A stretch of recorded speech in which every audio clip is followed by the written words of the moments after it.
Today's list is a rather interesting one.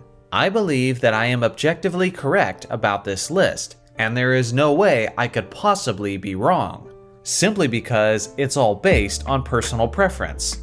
These were the top 6 most entertaining teams to me, based on a variety of aspects, like how exciting the highlights were, how intriguing the star power was, and how unique and fascinating their style of play was compared to the rest of NBA history. With that being said, these are just the teams that entertain me, so let me know what are your most entertaining teams in the comment section below.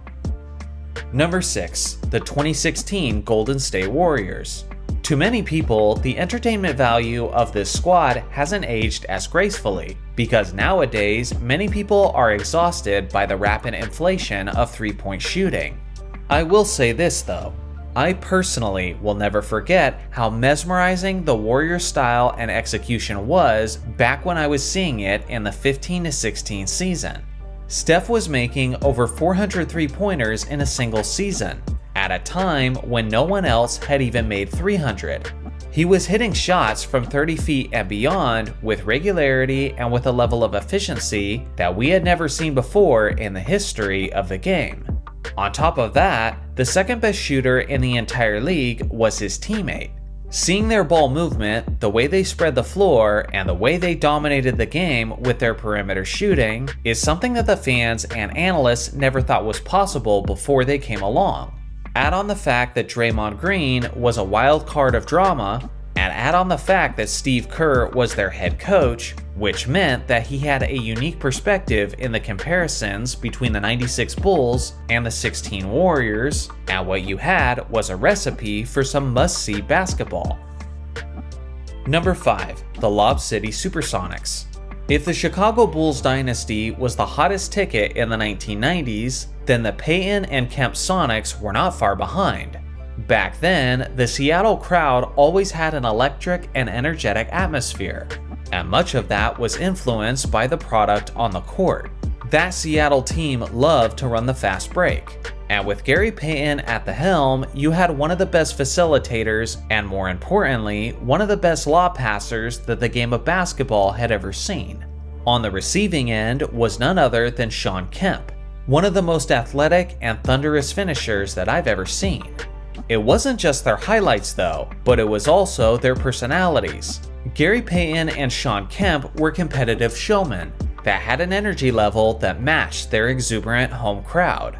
What made the whole experience even better was the fact that Kevin Calabro was their play-by-play commentator throughout the 1990s. Nowadays, he does an excellent job for the Portland Trail Blazers local broadcasts, but I personally always preferred him with the Sonics, as he had the perfect voice and energy for the product that was on the court. Number 4, the 99-2000 Shaq and Kobe Lakers.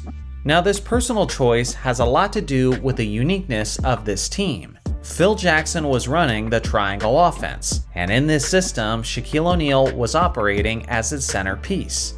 During the Diesel's prime MVP season, everybody in Los Angeles and on the opposing end of the court knew what the game plan was. The Lakers were going to feed O'Neal, and a collaboration of big men would try their best to stop him, and usually they failed miserably. In the history of me watching basketball, I've never seen a player demand as much defensive attention as Shaq did at that time. He was a freakish anomaly that you only get to experience once in a lifetime. And if that wasn't your cup of tea, they had this young and upcoming player named Kobe Bryant, who was the closest thing we had ever seen to Michael Jordan in terms of his style, his skill, his mentality, and even his body language. He was the lightning to Shaq's thunder, and whether you were rooting for them or against them, you had to appreciate the amazing dynamic of their all-time great tandem. Number 3, the 7-second Phoenix Suns. It's hard to communicate to a younger basketball fan just how unique the Mike D'Antoni and Steve Nash-led Suns were in the mid-2000s.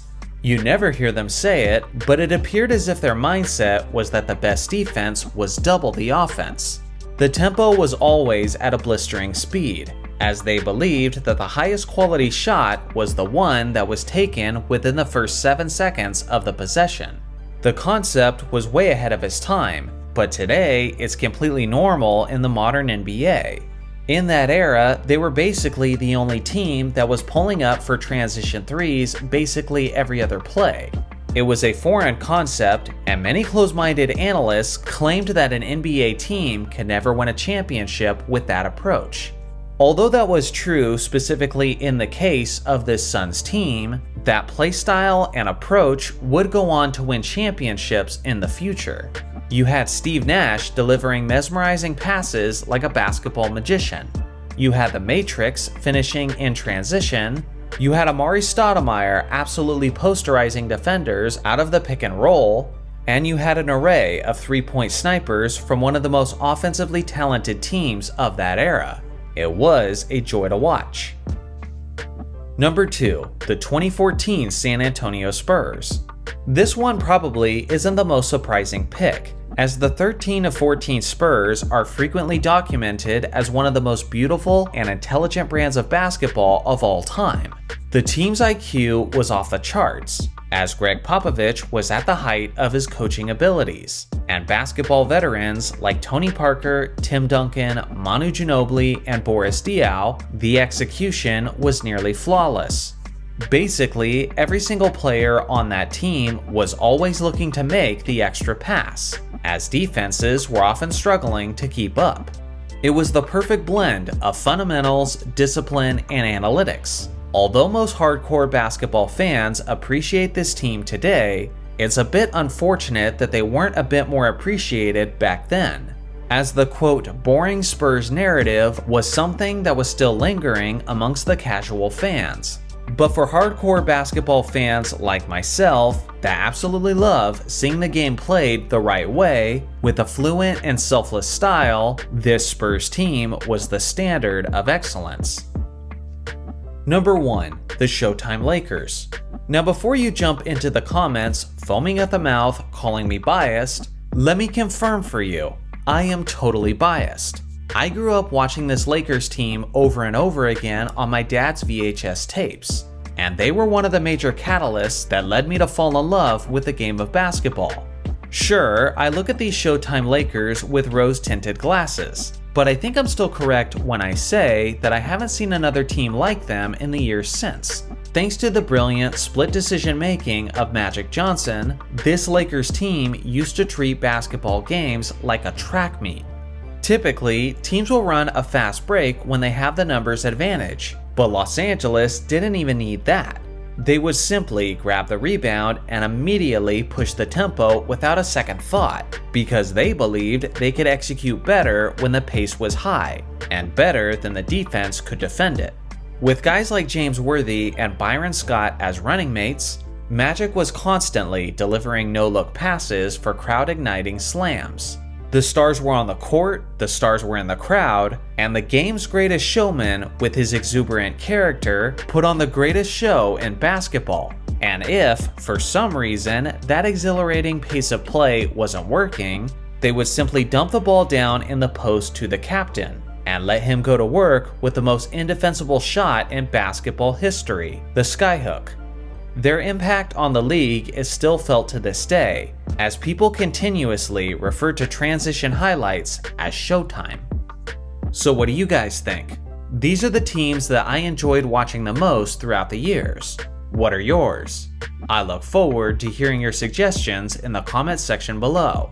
Thanks for watching as always, make sure to like and subscribe for more basketball content, and I'll see you guys in the next video.